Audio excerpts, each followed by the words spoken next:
Pues buenas tardes a todos los que nos seguís por las redes, por el canal de YouTube. Y vamos a continuar hoy con el estudio del capítulo 6 de la Génesis, que se titula Uranografía General. Entonces, en el aula pasada vimos el espacio y el tiempo. Vimos que el tiempo no es absoluto, sino que es relativo, y proyectamos un par de vídeos en YouTube que los podéis ver en el aula anterior o los podéis ver en los enlaces del aula anterior. Vimos y hablamos también de la materia, ¿no? Hablamos de la materia. Kardec nos decía que había un elemento común a todas las composiciones de la materia, ¿no? Y en ese sentido, pues navegamos un poquito en el tiempo y vimos el átomo, que es el modelo de Rutherford, ¿no? Que lo publicó en 1911. Pues vemos aquí los protones, los electrones y los neutrones, ¿no? Aquí dando vueltas, los electrones alrededor del núcleo. Luego vimos un modelo un poquito más avanzado, donde ya nos dice Bohr en 1913 que los electrones tienen órbitas. Poco a poco la ciencia nos ha ido descubriendo más cosas sobre el átomo. Vimos el modelo cuántico muy por encima, de la misma forma que lo estamos haciendo ahora, donde ya se establecen niveles energéticos, el sentido de giro, en fin, también lo vemos muy por encima, pero que veamos que desde que Kardec, desde que la información que está contenida en la Génesis, ¿no? Pues que la ciencia ha seguido avanzando y que lo que se nos presenta en la Génesis, efectivamente la ciencia pues, lo va corroborando, ¿no? Vemos la tabla periódica, hablamos que muchos de los elementos de los que hay en la tabla periódica no están en la Tierra, con lo cual no sabemos cómo son. Vimos que gracias al acelerador de partículas, al CERN, pues se han descubierto muchos elementos subatómicos, en concreto todos estos, y que algunos tienen que cada uno tiene sus propiedades. Y nos quedaron dos vídeos por ver. Uno que son descubrimientos posteriores, ¿no? A continuación de lo que hemos visto. Uno que se refiere a la física cuántica. Muchos espiritistas, o estudiosos del espiritismo han editado libros estableciendo comparaciones con el mundo cuántico y cómo ellos, según el entender de ellos, la física cuántica explica muchas de las manifestaciones.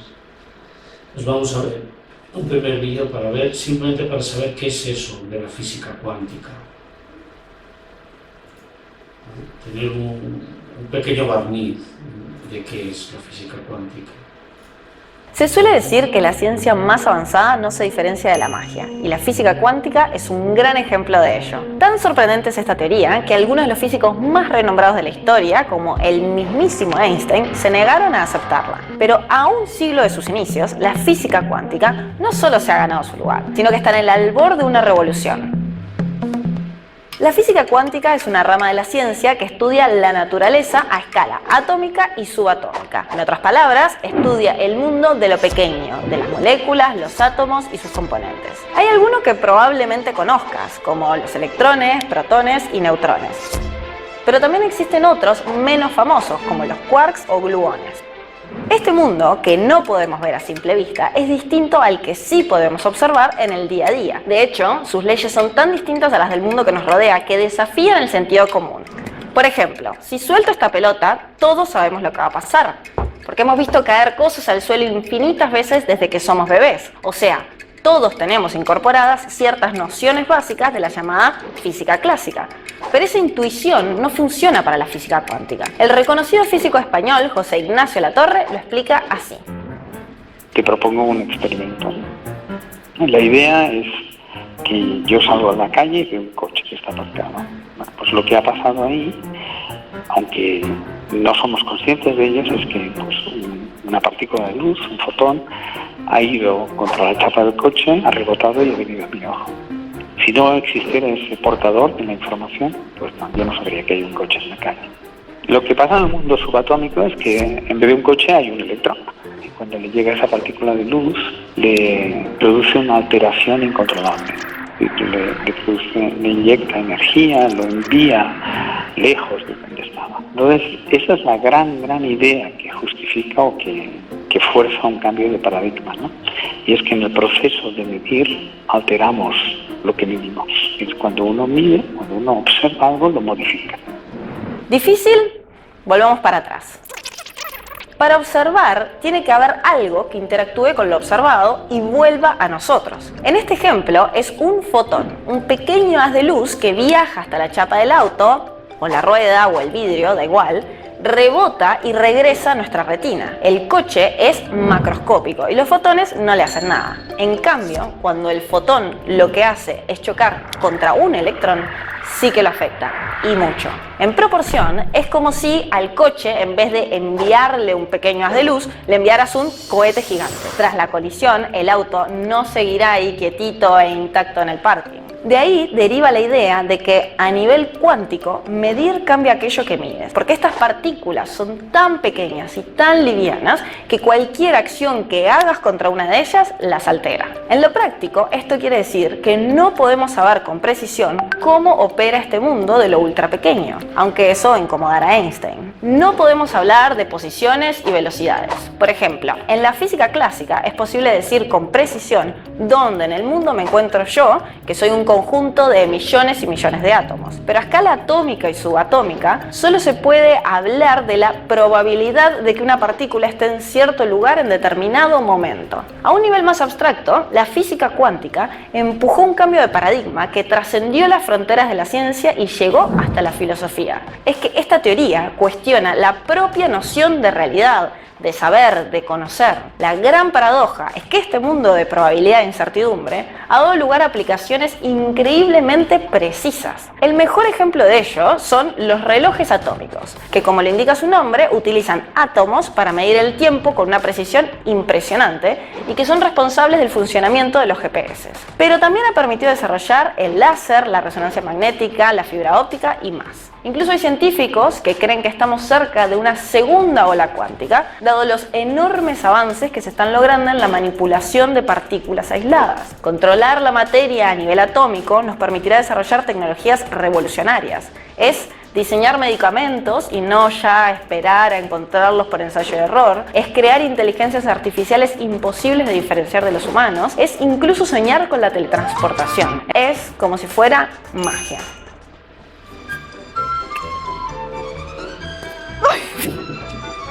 Creo que... Bien. Ay, ¿va bien? Muy interesante. ¿Verdad que sí? Es jugar con el mundo de la probabilidad, pero que a nivel subatómico esa probabilidad es prácticamente una certeza, como que dice del reloj atómico, ¿no? Juegas con una probabilidad, pero la precisión es enorme, es enorme. Luego, en el mundo subatómico, la física clásica hace aguas. Nos adentramos en un mundo un poco diferente, ¿no? Y vamos a ver ahora algo que yo creo que nos va a iluminar un poquito más, ¿no? Y que vamos a poder encontrar un poquito más el paralelismo con el espiritismo. La teoría de cuerdas en 7 minutos. La idea en síntesis. Érase una vez un mundo en el que los físicos tenían un problema muy gordo con la gravedad. Mientras el resto de interacciones se dejaban domar por las leyes cuánticas, las leyes más profundas que conocemos, la gravedad se resistía. Los físicos no sabían cómo unir las fuerzas más fundamentales bajo las mismas normas. Muchas soluciones fueron propuestas, entre ellas la idea de que las partículas más elementales del universo no son objetos puntuales, sino que son objetos extensos. Así se abrió la puerta a una de las candidatas a teoría del todo más importantes del momento, la teoría de cuerdas. Antes de nada, que queden dos cosas claras. La primera es que todo lo que viene a continuación no ha sido confirmado experimentalmente. Puede ser que el mundo real sea muy distinto.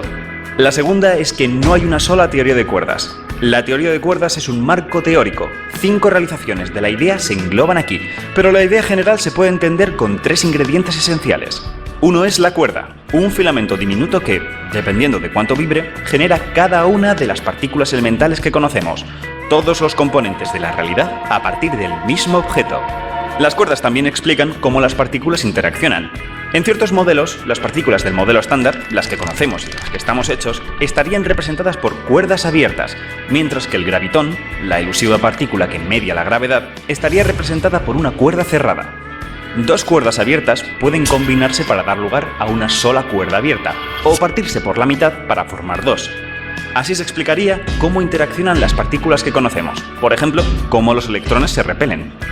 Por otro lado, una cuerda abierta podría plegarse de modo que emita una cuerda cerrada. Así sería como la materia emite gravitones, cómo crea campos gravitacionales. Las cuerdas deben ser objetos terriblemente pequeños, ya que ningún experimento del mundo las ha detectado. De hecho, puede que sean tan pequeñas que tengamos que buscar rastros de ellas en el universo primitivo, cuando la energía era tan brutalmente alta que podían manifestarse. Pero vayamos con el segundo ingrediente, las dimensiones extra. Pongamos a vibrar a las cuerdas en las 3 dimensiones del espacio. De estas vibraciones surgirán las distintas partículas y cómo estas partículas interactúan con la gravedad. El resultado, desastroso. La gravedad sigue sin comportarse bien a nivel cuántico cuando está con el resto. ¿Cómo arreglarlo? ¿Y si cambiamos la forma en la que las cuerdas vibran, aumentando las dimensiones del espacio? El caso es que seguimos teniendo un desastre aumentando las dimensiones a 4, 5, 6... Es necesario tener, para la mayoría de teorías de cuerdas, 9 dimensiones espaciales para que la gravedad se porte bien. Pero nuestro mundo claramente tiene 3 dimensiones, así que ¿dónde están las demás? Es aquí cuando llega la idea de la compactificación. Imagina que ves un cable de lejos. Parece que tiene una dimensión, ¿verdad? Sin embargo, si te acercas mucho, notas que es cilíndrico, que podrías moverte sobre la superficie del cable. Una dimensión más. Puede que a nuestro mundo le pase lo mismo, que parezca tridimensional a nuestras escalas, pero si fuéramos a tamaños muy pequeños, nos percatáramos que hay más dimensiones, 6 dimensiones ocultas en diminutos espacios compactos, plegados de una cierta manera, que llamamos la compactificación. En estos espacios no solo habitan cuerdas, también vive nuestro tercer ingrediente, las branas. La cosa es que los físicos se dieron cuenta de que las cuerdas abiertas tenían que acabar en alguna parte, tenían que estar ancladas a un objeto que, además, llena todo el espacio, las branas. Esta en concreto es una 2-brana, porque tiene 2 dimensiones, pero las distintas teorías de cuerdas predicen la existencia de branas de diversas dimensiones, que incluso se estiran por las dimensiones extra. Además, estas branas podrían ser capaces de intersecar con otras branas, lo que daría más libertad a las cuerdas unidas a ellas. Ahora pueden tener un extremo amarrado a una brana y el otro extremo a otra, lo que confiere a la cuerda nuevas propiedades. Por ejemplo, puede que una brana dote a la cuerda de carga eléctrica, mientras que la otra la dote de carga de color. Entonces la cuerda se comporta como un quark. La idea es que los electrones, los neutrinos, los quarks, los fotones, todas las partículas de nuestro universo podrían ser cuerdas, cada una ancladas con distintas branas, teniendo así sus diferentes características. Ahora sí, tanto la estructura de las branas como la forma en la que el espacio en estas dimensiones extra está compactificado va a afectar a cómo vibran las cuerdas, van a influir en el número de partículas que haya, o cuáles sean sus masas, o cuán fuerte es su interacción. La compactificación ayuda a determinar cuáles son las leyes de nuestro universo. Y aquí están los físicos trabajando, porque no hay una manera única de compactificar 6 dimensiones. No se conocen aún los números exactos, pero la idea es que hay tropecientas compactificaciones distintas igual de válidas, cada una generando sus propias leyes. Este paisaje de diferentes posibilidades se llama el landscape. Algunas personas apuntan a esto como una maldición. La teoría debería decirte de una cuál es nuestra compactificación y cuáles son las leyes de nuestro universo, no poner sobre la mesa una cantidad ingente de posibilidades. Sin embargo, otros piensan que detrás de esto hay algo fundamental. Al igual que la astrofísica nos dice que hay varias maneras de fabricar un sistema planetario que, de hecho, existen en el cosmos, Puede ser que lo que la teoría de cuerdas nos está diciendo es que hay varias maneras de fabricar un universo y que nosotros somos uno con una compactificación concreta entre muchos otros universos completamente distintos, conviviendo en un multiverso. Dejando estas batallas a un lado, os hemos contado que existen 5 teorías de cuerdas distintas. Bueno, lo cierto es que eso es lo que pensaban los físicos al principio, pero con el tiempo fueron notando que en realidad no son tan diferentes, están conectadas por dualidades. Por ejemplo, estas dos. En principio parecen teorías muy distintas, con sus peculiaridades, pero lo cierto es que con una cierta transformación puedo convertir una en la otra y viceversa. Lo que estas equivalencias nos están diciendo es que todas las teorías de cuerdas están hablando de lo mismo, solo que cada una lo comunica de una manera distinta. Podríamos verlo como que cada teoría es un sentido, cada uno percibe el mismo mundo pero de una manera particular. Y de hecho, al igual que detectar un sonido es mucho más sencillo con el oído que con el olfato, hay ciertos cálculos que son sencillos de obtener con una teoría, pero infernales con otra. Las dualidades se siguen estudiando, pues nos llevan a sitios insospechados, a lugares como a la famosa teoría M, una teoría que, aunque conectada, ni siquiera es una teoría de cuerdas, o a lugares en los que lo que nos parece tridimensional podría ser realmente bidimensional, pero de esto hablaremos en otra ocasión. Sin duda, las predicciones de la teoría de cuerdas son increíbles, pero, y aquí va la gran pregunta, ¿serán las reglas más fundamentales de la realidad? No lo sabemos, y aún tardaremos mucho en averiguarlo. Así que pongámonos a trabajar, descubramos todas las maravillas que esta idea puede darnos y que la naturaleza diga la última palabra. ¡Hey! Si quieres que te avisemos cuando saquemos el próximo vídeo, suscríbete. Y gracias por vernos. Madre mía, ¿podemos tomar un cafecito? Es más sencillo, como ha dicho Chico Xavier, ¿no? Sí, hay que verlo varias veces, pero vamos, lo tienes aquí y lo puedes ver cuantas veces quieras. Entonces, relaciones que podemos sacar, ¿no? Pues estas cuerdas que nos dicen que dependiendo de cuántas se unan, generan partículas elementales distintas, ¿no? Y que si lo que hacen es formar un círculo, forman un gravitón, y con lo cual eso le da la propiedad de gravedad a la materia. ¿Qué similitud podemos sacar con esto, con los estudios, lo que nos presenta Kardec? Que esta cuerda sería el elemento básico esencial del universo, ¿no? Dependiendo la cantidad y la forma en la que se unen, forman partículas elementales distintas. ¿Sería el fluido cósmico universal, por ejemplo? Es posible, es posible. La ciencia no ha llegado hasta ahí. De momento, eso es lo que sabemos, pero va por buen camino, porque se van caminando, así como en el átomo las partículas elementales son el electrón, el neutrón y el protón, que son bien distintas entre ellas. Al bajar un nivel más, al nivel subatómico, llegamos a otra serie de partículas, pero que si ahondamos un poquito más llegamos a la teoría de cuerdas. Con lo cual está muy lejos todavía y, como nos dicen en el vídeo, se tardará mucho tiempo, pero parece ser que se tiende, o que la comunidad científica apunta hacia esa solución, que sea un solo elemento que depende de cómo se combine, forma unos elementos subatómicos o otros. Pero ha dicho, creo que en la última aula que hemos tenido, que tenía la partícula de Dios, ¿no? Esa partícula de Dios creo que aún no está a nivel subatómico. Sí, es el bosón de Higgs. Ese se descubrió bueno, se piensa que es, ¿no? Lo ponemos aquí arriba, ver que está aquí, dice, la partícula de Dios o bosón de Higgs es quizá el descubrimiento más famoso del CERN, que es el acelerador de partículas, ¿no? Que está en Suiza y que participaron pues 12 países en fundarlo, ¿no? Es la Organización Europea para la Investigación Nuclear. Y fue posible gracias al gran colisionador de hadrones. Se halló el 4 de julio de 2012, si bien ya un grupo de científicos propuso su existencia en 1964. ¿Vale? Esta es la que llaman partícula de Dios. Otra conclusión que podemos sacar de este último vídeo es que nosotros nos movemos en 3 dimensiones, aunque hay quien dice que el tiempo es la 4ª dimensión, pero en realidad el tiempo, esta semana veía un artículo que se publicaba que decía que el tiempo incluso podía no existir, directamente no existir, ¿no? Pero bueno, nosotros vimos que es relativo, que puede incluso tender a 0, o estamos en 3 dimensiones, en 3 dimensiones. ¿Cuáles son esas 3 dimensiones? Espacio, tiempo, espacio-tiempo. Ay, la 3ª me vendrá. Porque yo estaba pensando que cuáles serían las 3 dimensiones. Sí. Han dicho que puede haber hasta 9, pero no Claro, sé cuáles son las 3. Sí, pues mira, ahí ves. Pero vamos, Yo busco aquí, puede refletir que yo hacer tu reflexión que No, yo hombre. busco aquí. las 3 dimensiones no es espacio-tiempo, las 3 dimensiones es el alto, el ancho y el profundo. Ah, vale. Esas son las Que es 3 algo dimensiones. realmente material. Exacto, es algo de localización, Pues es yo estaba algo pensando en posicional, eso, sí, es algo sí. posicional.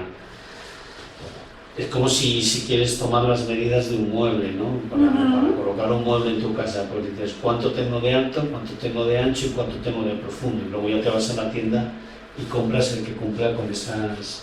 Esas son las 3 dimensiones en las que nos movemos. Otra conclusión que podemos sacar, o paralelismos que podemos sacar con el espiritismo, es que si para poder demostrar estas teorías de cuerdas se necesitan 9 dimensiones y, como hemos visto, es tremendamente precisa, es muy posible que estas 9 dimensiones existan, pero nosotros nos movemos solo en 3. Luego las otras 6 dimensiones nosotros nos movemos en 3 dimensiones que suponen nuestro universo, mientras que las otras dimensiones pueden formar universos paralelos, Que es el multiverso. que son multiversos, es decir, que sean mundos paralelos al nuestro, pero que nosotros no veamos. Sí, por eso se dice incluso de teletransporte, por ejemplo. El teletransporte entre una dimensión y otra, pero eso queda muy lejos, eso es soñar. Muy lejos. Eso es soñar, pasar de una dimensión a otra. Lo que justificaría es que nosotros no viésemos otras dimensiones, que aun estando regidos por las mismas leyes físicas, nosotros nos moviéramos en un plano y otros mundos paralelos en otro, con lo cual nosotros no viéramos nada en Júpiter, por ejemplo. Sí, por eso uno influye en otro y uno puede manipular o, como digo, no molestar, pero no puede actuar en otro de manera que pueda Alterarlo. alterarlo. En principio no. Sí. En principio no. En principio no. Es algo que no sabemos todavía. No sabemos. Todavía. En principio son universos paralelos. Paralelo quiere decir que no se tocan, porque no serían constantes. Sí, o sí, secantes. no es perpendicular, no es Son paralelos. paralelos. De momento, hasta lo que los científicos nos cuentan. Y luego otro paralelismo que podemos establecer con el espiritismo es que cuando veíamos las cuerdas que tocaban 2 branas, como 2 paredes distintas, cada pared le daba una propiedad, ¿no? Podríamos pensar que hay una cierta similitud con cualquier tipo de desdoblamiento en el espiritismo, es decir, que estemos durmiendo y al mismo tiempo estemos desdoblados, y que esa cuerda en realidad es nuestro hilo de plata. Pudiera ser que por un lado, en un extremo estamos en el mundo material y en el otro extremo estamos en el mundo espiritual. Por eso teníamos casos que son muy ejemplares de eso, por ejemplo, como Barçanufo, ¿no? Que se desdoblaba, por ejemplo, que es caso que tenemos en muchos libros ahí, que él estaba, a la vez que estaba dando clases, se desdoblaba para ayudar a alguien, por ejemplo, que no necesitaba, conseguía estar en 2 sitios a la vez. Tenemos el caso también recogido en la Biblia de San Francisco de Asís, por ejemplo. en muchos otros casos, no solamente, sino por ejemplo sonambulismo, cualquier tipo de ubicuidad, de desdoblamiento, lo que hace es que estés desdoblado. Y incluso coincidiría con el hecho de que hasta que no observas a la persona dormida o tratas de despertarla, en realidad no sabes en qué punto está. Pero son paralelismos, son hipótesis. Sí. Hay científicos, tanto en el mundo espiritista como en el mundo, digamos, laico, universitario, comunidad científica en general, que estudian estas cosas. Sí. Entonces, pues hay que darle tiempo al tiempo. Pero de momento, lo que hay es muy reconfortante. Claro, porque la ciencia está caminando para eso. Está caminando y parece que apunta hacia lo que, bueno, Galileo transmitió a la sociedad de París, sí. ¿no? Y ahora, espiritualmente hablando, sabemos que estas transições que existem en el mundo espiritual se hacen con el pensamiento. Imagínate lo que nos falta todavía para desarrollar, porque estar en varios sitios basta con el poder del pensamiento en el plano espiritual para, claro, espíritus más evolucionados. Bueno, pensamientos, todos tenemos pensamientos, ¿no? Cuando dicen que el pensamiento es materia, bueno, ya Einstein demostró una ecuación que relacionaba la energía con la materia. Luego, energía y materia están simplemente en lados distintos de una ecuación, pero es lo mismo, puedes transportar la una en la otra. Y efectivamente no sabemos que afinamos con personas que piensan, o con espíritus que piensan como pensamos nosotros, porque los demás a lo mejor ni nos oyen. Entonces, Exacto. ¿dónde viajen esos pensamientos? ¿Dónde vayamos? ¿En qué rincón del universo, del multiverso se mueven? No lo sabemos, pero yo creo que está bien hacer el ejercicio de intentar conocer qué es lo que se sabe. Pero hay tantas cosas que Kardec mismo nos ha constatado que solo con eso tenemos para dedicarle ya toda una vida. Sin embargo, estos ejercicios son buenos, a mí me alivian. Sí. A lo mejor a otras personas les genera más angustia. crea más angustia, pero a mí no. Pero para A mí me ti, gusta. una pregunta, para ti, por ejemplo, si tuviera que sacar la esencia de eso todo, de las leyes, de cuerdas, ¿no? De la teoría de cuerdas, ¿con qué tú quedara? ¿Cuál es la idea final? ¿Cuál es la idea esencial que tendríamos que sacar de eso para espiritismo, por ejemplo? La idea que yo sacaría es que todo esto es un ensayo. Que podría ser así o podría ser de otra manera, no importa. El caso es que lo verdaderamente importante para el espírita es el espíritu, que somos espíritus y que somos inmortales. Y que este entorno, que está regido por estas leyes físicas, pero que podrían estar regidas por otras distintas, son perfectas, pero podrían ser distintas. Podríamos estar de esas 9 dimensiones, podríamos estar en otra. O Dios lo podría haber ideado de forma diferente.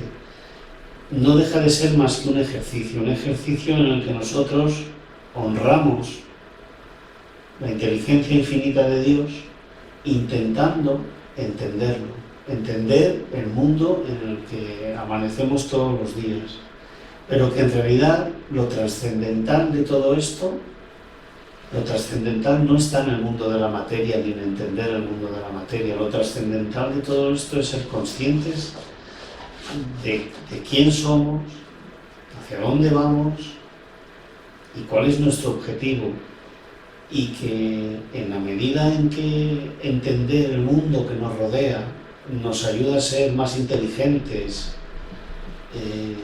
afinar más con la obra inmensa que Dios ha creado, de forma que nuestro agradecimiento aumente y podamos transmitir eso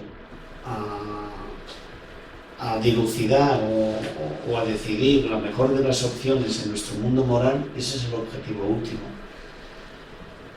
Hay personas que se fascinan, que les emociona. A mí me emociona mucho y me gusta mucho, pero me doy cuenta de que no deja de ser un juego. Es un juego. Cuanto más dominemos, bueno, Dios nos dijo crecer, multiplicaos y dominar la tierra, ¿no? Pero dominar la tierra no es contaminarla, no es alinearla, no es... Dominar la tierra es entenderla, es dejar un legado para nuestros hijos, es aumentar el conocimiento, no solamente transitar como mamíferos por el mundo, sino tratar de crecer y de que crezcan las generaciones futuras. Y llegará un momento en el que contemplemos los mundos materiales cuando hayamos progresado lo suficiente como para necesitar encarnar pocas veces, en que veamos la materia como lo que es, como un lugar de ensayo creado por Dios para que ese niño que es naturalmente bondadoso, ¿no? Aunque sabemos que el espíritu y la materia no acaban de unirse hasta los 7 o 8 años de edad, pero bueno, ese niño que es naturalmente bondadoso, pues siga creciendo en cultura y siga creciendo en bondad, ¿no? Y eso generación tras generación. Esa es la conclusión, mi conclusión última de todo esto. Está muy buena conclusión. Vamos entonces con el capítulo siguiente, que se titula Las leyes y las fuerzas, y lo vamos a ir leyendo. ¿Quieres empezar tú? Sí. Las leyes y las fuerzas. Los negadores del mundo de los espíritus, cuando luego de haberse despojado de la envoltura carnal, contemplan los horizontes de ese mundo que se despliegan ante su vista. Comprende entonces cuán vanas eran las teorías con que pretendían explicarlo todo exclusivamente por medio de la materia. No obstante, estos horizontes todavía les ocultan misterios que sólo sucesivamente son desvelados a medida que se elevan mediante la purificación. Así, desde sus primeros momentos en ese nuevo mundo, se ven forzados a reconocer su propia ceguera y cuán lejos se hallaban de la verdad. Allan Kardec. Perfecto. Perfecto. Es perfecto. Es perfecto. Es decir, nuestra tarea en la tierra es estudiar, es crecer, sin olvidar nunca lo que somos en esencia, ¿no? Nuestro objetivo es ese, porque estamos encarnados y porque estamos en un mundo de expiación y pruebas, y desvelar los misterios de la materia es parte de nuestra prueba. Pero no deja de ser lo que es. Es un mundo en el que, como dice Kardec, estamos más ciegos que otra cosa. Yo imagino. Pero el ejercicio en sí es bueno. Incluso hay... Tú corríjame. Bueno, no sé, no creo ¿Esa palabra? No creo que tenga que corregirte Incluso mal, la palabra, ¿vale? estoy equivocada, pero incluso hay espíritus que no se dan cuenta de que están muertos, ¿no? Que no Sí. saben, que están tan conectados a la materia que no saben que ya están desencarnados. Bueno, el sentido de la mediunidad, el sentido del ejercicio, del servicio de la mediunidad en los centros espíritas es escuchar a estos espíritus sufrientes, porque a los espíritus desencarnados que tratan de comunicarse con ellos no los oyen, y a nosotros sí. Entonces nosotros lo único que tenemos que hacer es orientarlos, como a mí me oyes y aquel espíritu no, voy a tratar de que te abras a él y lo escuches. Nada más. No tenemos otro objetivo que no sea ese. Podemos hacer un trabajo más intenso. Habrá centros espíritas que trabajen la desobsesión, bueno, pues estarán muy preparados, tendrán muchísimo nivel. Pero por lo que yo he leído y por lo muy poquito que yo he visto, son comunicaciones de minutos, de muy pocos minutos. Entonces, es decir, lo que he corroborado con la práctica es que lo que me contaban es así, que lo que leían es así, son 2, 3, 4, 5 minutos, pero bueno, normalmente 2 o 3, para encaminarlos, nada más. Pero del mismo modo... Y para ayudarlos a darse cuenta de su situación muchas de veces. De la forma más sutil, más amorosa posible, de la misma forma que ayudarías a un invidente si está ante un semáforo que ha perdido el sonido y no sabe cuándo puede cruzar y cuándo no, que le ayudas a cruzar la calle, pero una vez que ha cruzado la calle, el invidente sigue su camino y tú sigues el tuyo. Es un momento, le has ayudado mucho en su caminar, pero solamente es eso lo que necesitas hacer, nada más. Lo demás ya, una vez que escucha el mundo espiritual, ellos saben mucho más que nosotros Porque tienes la noción del plan espiritual y del plan material. Claro. Y como te decía antes, no es que ya los espíritas, digamos que hay comunicación con las personas que han desencarnado, ¿no? Es que hay muchas personas que no son espíritas, que son científicos, que tienen un currículum y que lo ponen en riesgo ante la comunidad científica, que están diciendo que esto está sucediendo, pero no de ahora, que ha sucedido siempre, desde que hay documentación escrita. Entonces, lo que sucede es que se ha manipulado tanto, o sea, cinematográficamente es un fenómeno tan vendible, y como todo el mundo ha tenido alguna experiencia de algún tipo, que ha soñado con un ser querido y tal, que atrae, y como estamos en un mundo en el que todo lo convertimos en industria y en dinero, pues mientras sea negocio y mientras consumamos esos productos, pues seguirán estando ahí, y no se podrá correr el velo de lo que es en esencia, o para qué sirve en esencia. Con lo cual todos somos culpables de la situación en la que estamos, porque todos alimentamos esta industria, porque a todos nos gusta esta industria. Sí. ¿Continuamos otro poquito? ¿Yo? Si tú quieres, claro.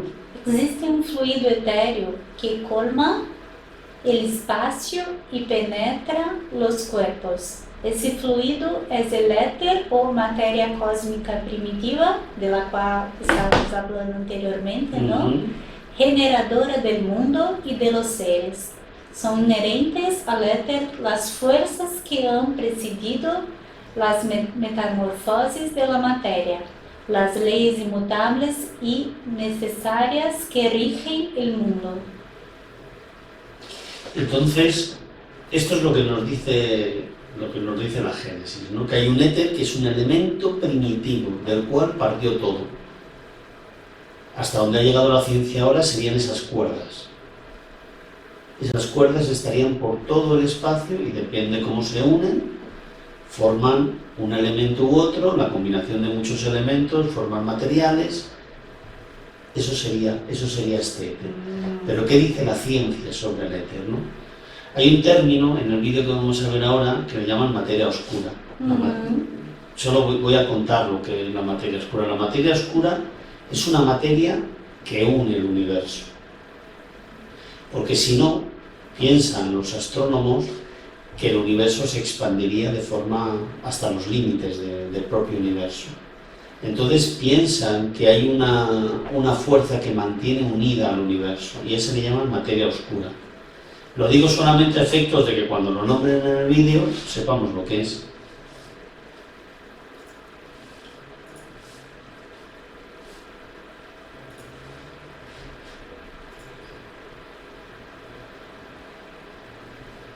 En los primeros días de la ciencia, o bueno, cuando la ciencia se estaba formando y estaba combinada con otras disciplinas, todos los fenómenos observables eran macroscópicos, o sea, cosas que eran fácilmente perceptibles. Por ejemplo, con respecto a las ondas, se estudiaban las ondas que producían las olas del mar, por ejemplo, las ondas que se propagaban en el suelo luego de un terremoto, las ondas vibratorias de un instrumento de cuerdas, las diferentes formas en las que una onda sonora se propaga en un metal, o en el aire o en el agua.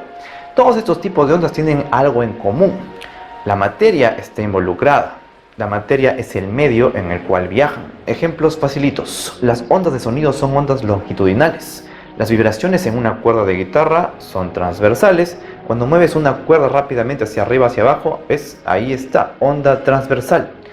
Las ondas que se producen en la superficie del agua cuando tiras una piedra, esas son ondas superficiales. Estos tres tipos de ondas son ejemplos de ondas mecánicas porque se transporta algún tipo de energía de un lugar a otro a través de un medio material. Lo lógico era suponer que al descubrir nuevos tipos de ondas, estas tendrían propiedades similares a las clases de ondas que ya se conocían, y eso era lo que las personas de ciencia desde hace siglos daban por sentado. Por ejemplo, en 1588, Tycho Brahe publicó su obra sobre fenómenos recientes en el mundo etéreo. Se suponía que el éter era el medio del espacio por el que viajaban todos los objetos, desde la luz de las estrellas hasta los planetas y cometas. Pero había un tema que era motivo de que muchos se jalen los pelos. ¿La luz se comporta como una onda o se comporta como una partícula? Newton decía que la luz estaba formada por partículas, que era un corpúsculo. Christian Huygens, su contemporáneo, decía, no, es una onda. Bueno, la cosa es que si la luz era una onda electromagnética, así como todas las ondas requerían un medio para viajar como se observaba, entonces seguramente este medio tan buscado por donde se movía la luz, eso era el éter. A las partículas sí no les importa si hay algo para moverse. Si asumíamos que era una onda, entonces la pregunta que quedaba era determinar qué propiedades poseía el éter, esa cosa en la que se movía la luz. Tuvimos que esperar hasta el siglo XIX para que el experimento Michelson-Morley concluyera algo sobre esto.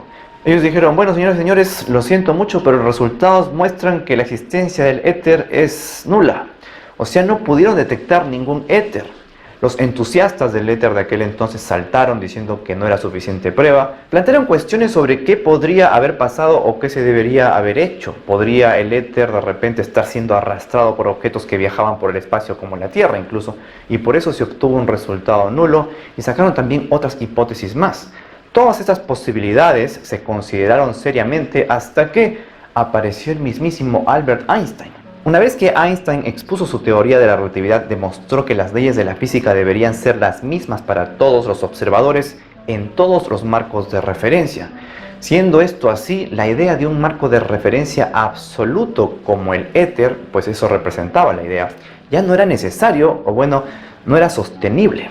En otras palabras, eso significa que las leyes de la física no requieren la existencia de un éter, funcionan bien sin él. Pero ojo, Einstein no probó que el éter no pudiera existir, simplemente demostró que no era necesario. Durante todos estos años se ha llegado a la conclusión de que el éter es físicamente inexistente porque no tiene efectos observables y medibles en nuestro universo de ninguna manera. Sin embargo, esto no significa que se haya refutado su existencia en sí, aunque parezca contradictorio. Pero no, dijimos físicamente inexistente, y es porque todo lo que se ha demostrado, todo lo que los científicos son capaces de demostrar hasta ahora, es que si es que hay un éter, no tiene propiedades que sean detectables por ningún experimento que podamos realizar en este momento. Esto también significa que no entendemos completamente qué es el espacio vacío, o mejor dicho, el vacío cuántico. No confundir con el vacío que sientes en el corazón. De hecho, hay una gran cantidad de preguntas que están abiertas con respecto al vacío cuántico del espacio. Por ejemplo, ¿por qué es que tiene una cantidad de energía distinta de cero que es intrínseca? ¿O pueden existir ondas de luz gravitacionales sin el espacio cuántico para que puedan viajar? Si no es así, significa que hay algún tipo de medio de propagación después de todo. Ya sé lo que están pensando algunos. Pues entonces es el mismo concepto que la materia oscura. Solo han cambiado los términos. La materia oscura es el éter moderno. No. La materia oscura no se parece en nada al concepto de éter. La mejor manera de concebir el éter es como una especie de gelatina débil que abarca todo el universo, a través de la cual se mueven lentamente todas las estrellas, planetas y galaxias. La materia oscura, en cambio, es algo que parece comportarse exactamente como una partícula ordinaria de materia, solo que sin carga eléctrica o sin que tenga una fuerte interacción con partículas de materias conocidas. Estas partículas no son difíciles de imaginar. Los físicos de partículas tienen varios candidatos y los experimentos están haciendo grandes progresos para tratar de detectarlas directamente. La idea de la materia oscura tampoco surgió como la del éter, esa de que, bueno, así como hay algo en que se propagan las ondas de sonido, también tiene que haber algo en lo que se propaguen las ondas electromagnéticas. Esa lógica simple no funciona con la materia oscura. Este concepto es producto de observaciones de galaxias y cúmulos que han hecho que los científicos se convenzan de que la materia normal simplemente no es suficiente para explicar el universo. En base al concepto de materia oscura se pueden hacer mediciones y predicciones que se siguen cumpliendo. La experimentación y la observación nos dicen que está ahí. El éter nunca tuvo esto. Pero esto no quiere decir que el concepto de éter haya sido descartado por completo. En el siglo pasado se han hecho muchos intentos, incluida la teoría de cuerdas y la gravedad cuántica de bucles, para combinar la relatividad con el mundo cuántico. Ninguno ha tenido éxito hasta ahora. Una dificultad proviene de que las dos teorías tienen visiones del mundo muy diferentes. En la relatividad general, el tejido del espacio-tiempo tiene que ser continuo. Desde la perspectiva de la teoría cuántica, en cambio, muchas cantidades fundamentales tienen que ser todo lo contrario continuo, deben estar separadas de forma individual. La energía, por ejemplo, tiene que venir en pequeños paquetes en lugar de un flujo constante. Lo mismo ocurre con la carga eléctrica, el impulso y una serie de otras propiedades. En el año 2000, Ted Jacobson y David Mattingly publicaron una variación sobre la relatividad general, ahora conocida como teoría de Einstein-Éter, que permitió que existiera un marco de referencia similar al éter junto con la relatividad general. Era un marco tan flexible que permitía a los investigadores predecir el impacto del éter en las formas que se muestra la gravedad, como la velocidad a la que se expande el universo, aunque igual eso no comprobó su existencia. Hoy, 20 años después, hay científicos que no han perdido la esperanza de encontrarlo. Algunos argumentan que han estado buscando en los tipos de experimentos equivocados, ya que hasta ahora la mayoría de experimentos se han enfocado en descubrir el efecto que debería tener el éter al acercarse a los átomos en el espacio-tiempo, o en estudiar energías más altas y velocidades más rápidas con la esperanza de que la relatividad se rompa. Pero algunos piensan que lo que es necesario es revertir el enfoque. Hay que buscar anomalías en energías más bajas y experimentar a través de distancias más grandes. Podría ser que el alejarnos permita que el fenómeno sea visto desde una mejor perspectiva. O sea, en el contexto del éter, eso significa usar experimentos que analizan las interacciones con la radiación de los momentos posteriores al Big Bang, o con las ondas gravitacionales de frecuencia aún más baja que las observadas hasta ahora. Según todo lo que se sabe hasta el momento, el 95% del universo está hecho de sustancias invisibles cuya identidad sigue siendo desconocida. La relatividad general puede describir su comportamiento, pero no ofrece respuestas sobre lo que podría ser. Con un misterio de ese tamaño esperando ser resuelto, ningún modelo teórico está fuera de la mesa. Carl Sagan, para variar, lo explicó muy claro. La ausencia de evidencia no es evidencia de ausencia. No tenemos pruebas de que exista el éter, pero no hemos podido probar lo contrario, que no existe tal cosa. Todo lo que los científicos han podido demostrar y han demostrado es que si el éter existe, no tiene propiedades que afecten la materia y la radiación que observamos, pero puede que bajo otros marcos de referencia, bajo experimentos más sofisticados e innovadores, algo pueda salir. Si esto pasa, sería una ironía de proporciones verdaderamente cósmicas. ¿No les parece?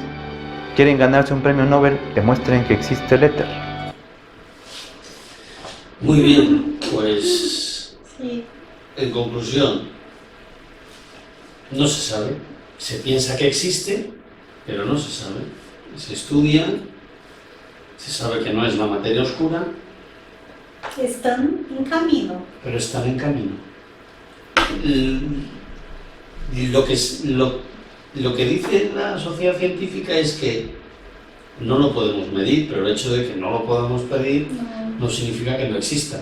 Exacto. Vamos a terminar con estos. Mira, teníamos que haber reproducido hasta el minuto 6:51, porque luego sería mucho. y sin embargo lo hemos reproducido mucho más, no lo he mirado. Porque es muy interesante. Sí, yo los 3 vídeos los cuelgo y los podemos ver, pero nos quedan 5 minutitos, vamos a leer esta parte final y así terminamos ya con este apartado de la Génesis. ¿Quieres leerlo? O lo que tú quieras. Pues Yo. más rápido para ver. Solo nos referimos a lo que conocemos, porque de lo que escapa a la percepción de nuestros sentidos, no comprendemos más de lo que comprende el ciego de nacimiento acerca de los efectos de la luz y de la utilidad de los ojos.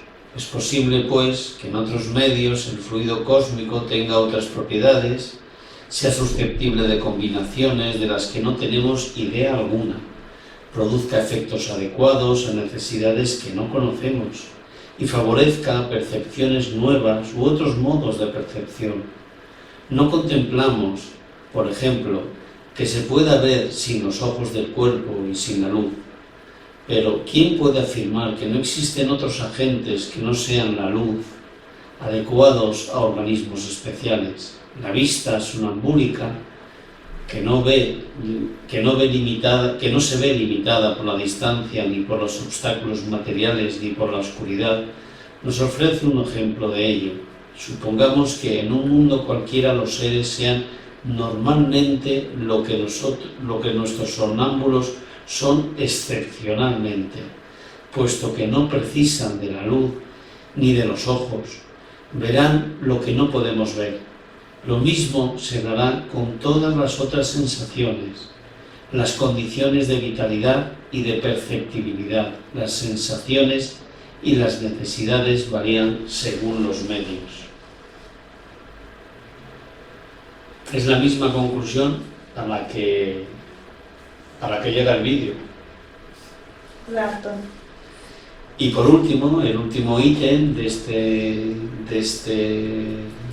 este apartado, de este tercer apartado de holografía general de la Génesis, he extraído este pequeño párrafo. Dice: la gravitación y la electricidad pueden ser consideradas como una amplia aplicación de la ley primordial que impera allende los cielos. Muy bien, pues terminamos el estudio de hoy. Yo sé que es muy denso, que son muchos vídeos. Yo creo que Vamos bien. en lo que resta de capítulo ya no será tan denso como lo será esta, pero bueno, a medida que lo vayamos preparando, pues lo iremos viendo. Pues nada, nos despedimos hasta la próxima entrega y un abrazo a todos.